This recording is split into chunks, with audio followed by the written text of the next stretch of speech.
नमस्कार, welcome to astro Andhra.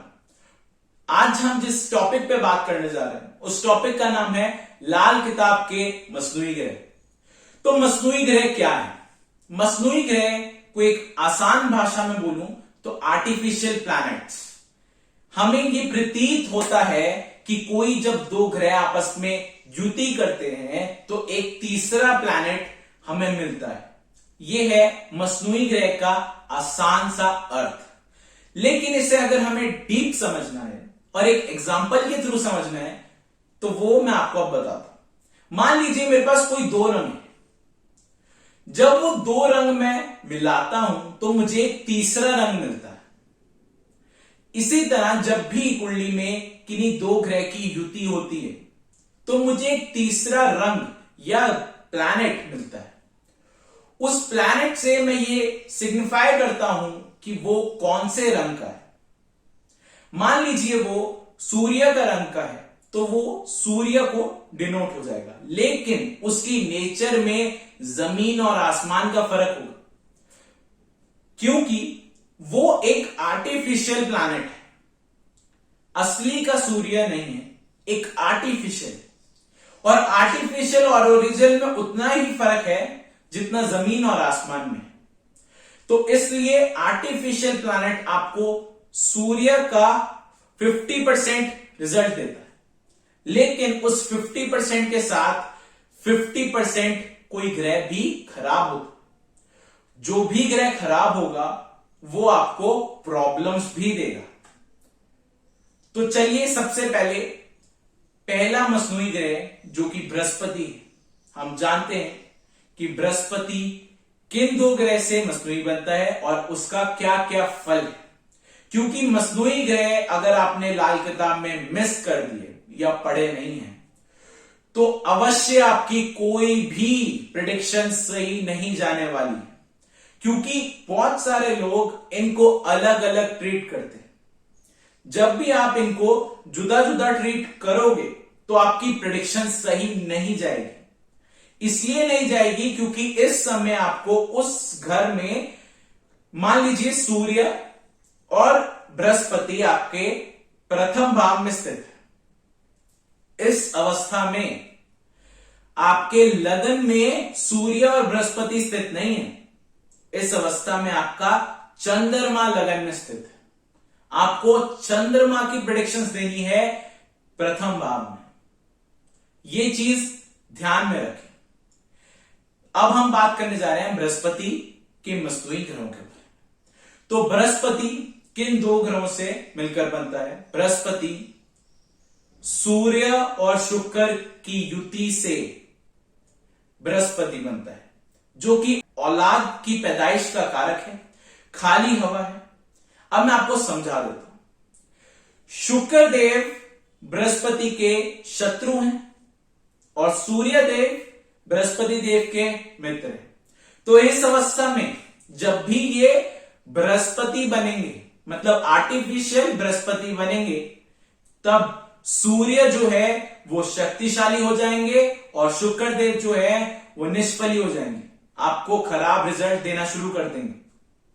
अगर वो अच्छी अवस्था में भी बैठे हैं, मान लीजिए लगन अनुसार आपके वो 12वीं राशि में बैठे, मीन राशि में बैठे, इस समय वो उच्च अवस्था में बैठे, लेकिन सूर्य के साथ युति कर और वो बृहस्पति बन जाते हैं। इसी कारण वो अब अशुभ परिणाम आपको देंगे। तो समझते हैं कि कैसे अशुभ परिणाम देंगे। तो शुक्रदेव हमारे क्या क्या चीज के कारक? सबसे पहली चीज वो औलाद की पैदाइश के कारक। हमारे जो स्पर्म्स है उस चीज को शुक्रदेव डिनोट करते। तो अगर उसमें प्रॉब्लम आएगी तो ये आपको शुक्रदेव पहले ही बता देंगे। आपकी स्त्री से ना बननी, शादी में प्रॉब्लम आना, शादी में देरी आनी, शुक्र से रिलेटेड जितनी भी प्रॉब्लम है उन सब में आपको अब कष्ट आने वाला है। ये सूर्य और शुक्र की युति सिग्निफाई कर देती है। अब कंडीशन सुन लें, क्योंकि बहुत सारे लोग हैं सूर्य और शुक्र की युति है किसी भी घर में है वो बृहस्पति ही मानते हैं, ऐसा बिल्कुल भी नहीं होता। क्यों नहीं होता मैं बता देता हूं। बुक में, रेड बुक में ये साफ साफ लिखा गया है कि अगर सूर्य और शुक्र की युति प्रथम भाव में है तो वो बृहस्पति बन जाएंगे, लेकिन अगर वो द्वितीय भाव, तृतीय भाव, चतुर्थ भाव, पंचम भाव, षठ भाव, अष्टम भाव या फिर एकादश भाव या द्वादश भाव में है तो ये दोनों ग्रह जुदा जुदा ही रहते हैं और अपना अपना फल ही देंगे। ये कभी भी मिक्स या इंटरफेयर नहीं करेंगे एक दूसरे के काम में। ये कभी भी जिंदगी में इस अवस्था में बृहस्पति नहीं बनेंगे। इस चीज का अवश्य ध्यान रखें। अब बात करते हैं कि प्रथम भाव में ये युति होने से क्या क्या शुभ परिणाम मिलते हैं। तो ये अगर प्रथम भाव में है तो आपकी शादी में रुकावट, पहली चीज। पिता को कष्ट, दूसरी चीज। पिता की कम उम्र में मृत्यु हो जाना, ये तीसरी चीज। ये तीनों चीज का परिणाम, अशुभ फल आपको लगन में मिलता है। अब शुभ फल की बात करते हैं। इस समय सूर्य आपका बहुत अच्छा हो जाता है। इस अवस्था में ऐसा व्यक्ति अपने आप कमाकर अपने पूरे कुल को पालता है, अपने पैरों पर स्टैंड कर कर पूरे कुल का नाम रोशन करता है। ऐसे इंसान की औलाद की पैदाइश में कोई ज्यादा समस्या नहीं आती। अब अगर हम सप्तम भाव की बात करते हैं तो इस अवस्था में शुक्र देव जो है वो बहुत ज्यादा खराब हो जाता है। इस समय पत्नी से रिलेटेड प्रॉब्लम्स, पत्नी को कष्ट, पत्नी को बीमारी, शादी में प्रॉब्लम, पत्नी के साथ ना बन पाना, तलाक तक की नौबत आ जाना, ये सारी चीजें इस अवस्था में होती ही होती है। साथ ही साथ पिता की कम उम्र इस जगह पे भी लिखी गई है। शुभ परिणाम क्या क्या है इस अवस्था में? सूर्य जो है सप्तम स्थान पर, सूर्य भी अच्छा नहीं फल देते और साथ ही साथ बृहस्पति भी सप्तम स्थान पर अशुभ परिणाम ही देते हैं। तो सप्तम स्थान पर सारी चीजें खराब हो जाती है, लेकिन ऐसे इंसान को कुदरती मदद जरूर मिलती है। भगवान ऐसे इंसान का हाथ कभी नहीं छोड़ते।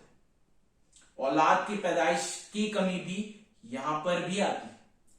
नवम भाव की बात करते हैं तो नवम भाव में शुक्र से रिलेटेड जो कि लग्जरी आइटम है, वो सारी चीजों का सुख आपको नहीं मिल पाता। शुक्र से रिलेटेड की सारी चीजें, पत्नी को छोड़कर जितनी भी चीजें हैं उन सब का अशुभ परिणाम आपको अपनी कुंडली में जरूर मिलता है। इस अवस्था में सूर्य जो है वो बहुत अच्छे हो जाते हैं। पिता का आपको सपोर्ट मिलता है, पिता का कारोबार मिलता है, पिता की उम्र एक सीमित समय के बाद जाकर आपको आपके पिता छोड़ देंगे या फिर वो मर जाएंगे, उनकी मृत्यु हो जाएगी। ये चीज नवम भाव पर लिखी गई है। अब हम दसवां भाव की बात करते हैं तो दसम भाव में ये लिखा गया है कि कारोबार से रिलेटेड सारी चीजें खराब रहेगी, पत्नी से रिलेटेड सारी चीजें खराब रहेगी, आपके बच्चों से रिलेटेड सारी चीजें खराब रहेगी। आपके पिता अल्पायु हो सकते हैं, बहुत ही कम उम्र में मर सकते हैं, या फिर आपने आपके पिता की शक्ल तक नहीं देखी, उस समय में भी आपके पिता जो हैं वो ईश्वर को प्यारे हो सकते हैं। इसलिए ये चीजें अवश्य ध्यान रखिए। बाकी सभी ग्रहों में आपको चेक करना होगा सूर्य की कंडीशंस कैसी हैं और शुक्र की कंडीशंस कैसी है, उसके अनुसार आप प्रेडिक्शंस करें। लेकिन अगर ये प्रथम भाव, सप्तम भाव, नवम भाव, दशम भाव, ये चार किसी भी घर में सूर्य और शुक्र की युति होती है तो आप अवश्य याद रखें कि आपको अब ये बृहस्पति की तरह ट्रीट करने। आपके कारोबार को सेट होने में अरसों लग जाते हैं, फिर भी कहीं जाके थोड़ा सा आप सेट होते हो, इतनी देर में आपको अशुभ समाचार आने लगते हैं। बृहस्पति सप्तम स्थान और दशम स्थान पर बहुत खराब होते हैं और जब ये आर्टिफिशियल बृहस्पति सप्तम स्थान या दशम स्थान पर होता है तो और ज्यादा आपको कष्ट होता है। इस चीज का अवश्य ध्यान रखें। आज के लिए इतना ही।